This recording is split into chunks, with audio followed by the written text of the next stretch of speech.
যে কলকাতাকে লন্ডন বানাবে এবং লন্ডন বানানোর আগে 10 জন মানুষ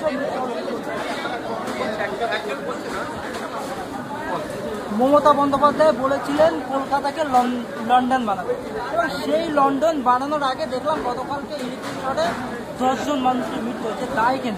দায় সরকারকে নিতে হবে, দায় প্রশাসনকে নিতে হবে, দায় কর্পোরেশনকে নিতে হবে। দায় এড়িয়ে যেতে পারে না যারা ইলেকট্রিক সাপ্লাই দিয়ে মোটা টাকা আমাদের কাছ থেকে নিচ্ছে। এই মর্মে এটা তদন্ত হওয়া দরকার। কমিটি গঠন করে আমি কলকাতা হাইকোর্টে একটা জনস্বার্থ মামলা করেছি।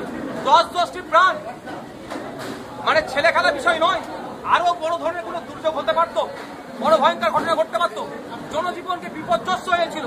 আজকে জনজীবন আজকে কোন জায়গায় পৌঁছে দিয়েছিল? এর দায় সরকারের, মিউনিসিপ্যাল কর্পোরেশনের এবং সাথে সাথে ইলেকট্রিক ডিপার্টমেন্টের। আমি এই মর্মে যাতে এর সঠিক তদন্ত হয় জনস্বার্থ মামলা দায়ের করেছি। আর লন্ডনের কথা বলছেন, আর বললাম না কথাটা। ফিরাদ হাকিম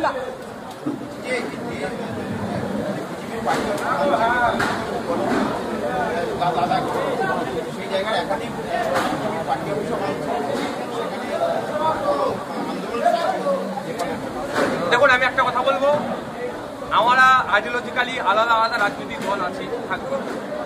election commission of India registration করার জায়গা দিয়েছে, ভোটে কন্টেস্ট করার জায়গা দিয়েছে।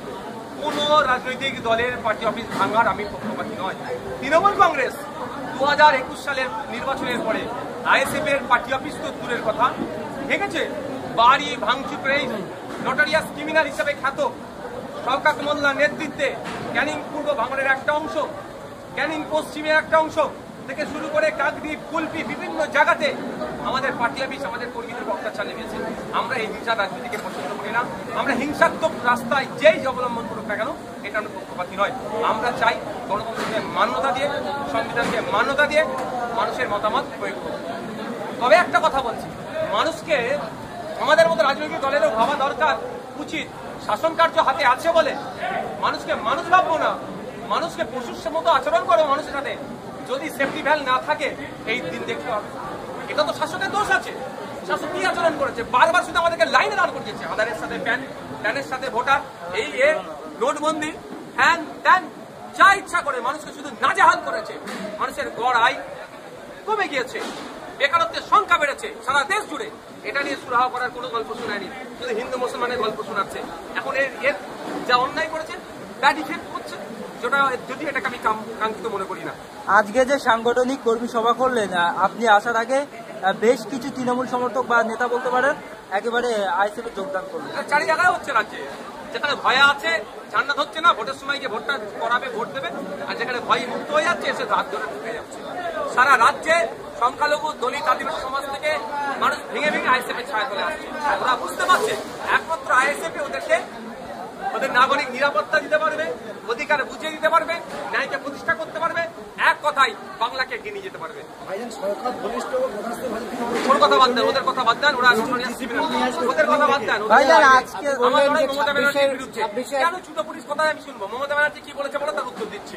আপনি বললেন যে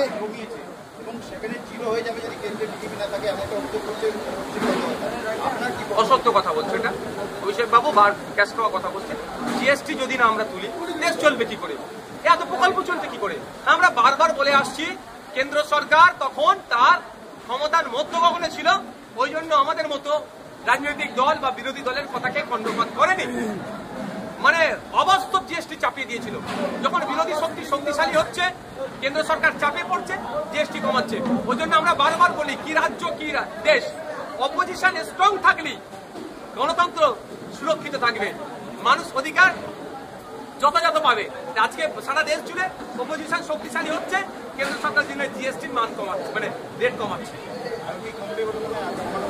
অনেক ক্ষেত্রে এখনো কমানো দরকার। মমতা বন্দ্যোপাধ্যায় পুজোর অনুদান দিচ্ছেন 1,10,000 এবং গতকালকে দেখলাম যে ফিরাদ হাকিম এক কোমর জলে নেমে তিনি কাঁদছেন আর বলছেন আমি কলকাতার মানুষকে বাঁচাতে পারলাম। ফিরাদ হাকিম সাহেবকে রাতের অন্ধকারে দরজা ভেঙে যখন সেন্ট্রাল কোর্ট তুলে নিয়ে যাচ্ছিল এজেন্সি, তখন ওইটা কথা বলেছিলেন। সময় বলেছিল 21 সালে 2021 খবরে পড়ি, তখন বলেছিল যে আমাকে অ্যারেস্ট করে নিয়েছে। উনি ভেবেছিলেন আমি হয়তো আর বেরোতে পারবো না, যা অন্যায় করেছি। ওই জন্য সিম্প্যাথি গ্রো করার জন্য কলকাতার মানুষ মানুষকে আমি আর বাঁচাতে পারলাম না বলে নাটক করেছিল। ওনার কোমরের নিচে পানিতে নেমে দাঁড়ানো ওনার দরকার নেই। ওনার যে টাইম পেয়েছে, উনি 2টো টার্মের মেয়র, উনি যে টাইম পেয়েছেন এতদিন নাকাশি ব্যবস্থাগুলো কোথায় ধ্বংস করলো কেন? ওনার পৌরসভার কর্পোরেশনের আন্ডারে উনি আরবান ডেভেলপমেন্ট মিনিস্টার, তিনি তার কাজ ঠিকঠাক করতে পারেনি এই ব্যর্থতা ঢাকার জন্য। আর বাঙালি মানুষ আমরা একটু আবেগপ্রবণ, কেউ যদি চোখে বাম লাগিয়ে কাঁদে মনে করবো সত্যিকারেও কাঁদছে। ও হচ্ছে কোমর নিচে অব্দি কোমর পর্যন্ত পানিতে নেমে এই জন্যই নাটক করেছে। বাঙালিরা না অনেকটা প্রশ্ন করে কি ভাববো আমি আপনি, আমরা দিলের দিকে বাঙালিরা অনেকটা কাঁচা, আমরা একটা আবেগপ্রবণ, আমরা ইনক্লুসিভে বিশ্বাসী। তাই দেখে না বাংলাতে তেলেগু, মারাঠি, তামিল, বিহারি, উড়িয়া সবাই এসে বাংলায় কাজ করছে, কাউকে আমরা ডিস্টার্ব করছি। আর আমাদের লোক বাইরে গেলে মার খেয়ে ফিরছে। আমরা সবাইকে নিয়ে চলার পক্ষে ইনক্লুসিভ চিন্তা ভাবনা নিয়ে আমরা বাঙালিরা চলি। তো বাঙালি মন পাওয়ার জন্য ওরা পানিতে নেমেছে, ও নাটক করছে। ভাইজান, ভাঙড়ে 2021-এ ভোট সংখ্যা ছিল 2,51,000, 24-এর নির্বাচনে সেই ভোট সংখ্যা দাঁড়িয়েছে 2,78,000। কিভাবে ভোটার সংখ্যা বাড়বে? প্রতি বছরে বাড়বে। 18 বছর 17 বছর যারা ছিল তারা হয়নি, 18 বছরে তারা হয়েছে, এটা নিয়ে সমস্যা নেই। নতুন ভোট তো প্রতি বছর ইনক্লুড হয়। আমরা বলে আসছি, আমাদের পারফর্ম দেখিয়ে, মানুষের সাড়া দেখে, আমাদের কাজের প্রতি আমাদের আত্মবিশ্বাস থেকে আপনাকে একটা কথা বলে যেতে পারি যে 2026 সালে আমরা সিঙ্গেল ডিজিটে 21-এ ছিলাম, 2026 আমরা ডবল ডিজিটে পৌঁছাচ্ছি। না ওরকম ভাবে কোনো আলোচনা হয় না, কোনো আলোচনা হয় আলোচনা চলছে। আপনাদের একটা গ্যাদারতে জানিয়ে রাখি, প্রসঙ্গ যখন হলো আমরা চিঠি পাঠিয়েছিলাম এই প্রসঙ্গে।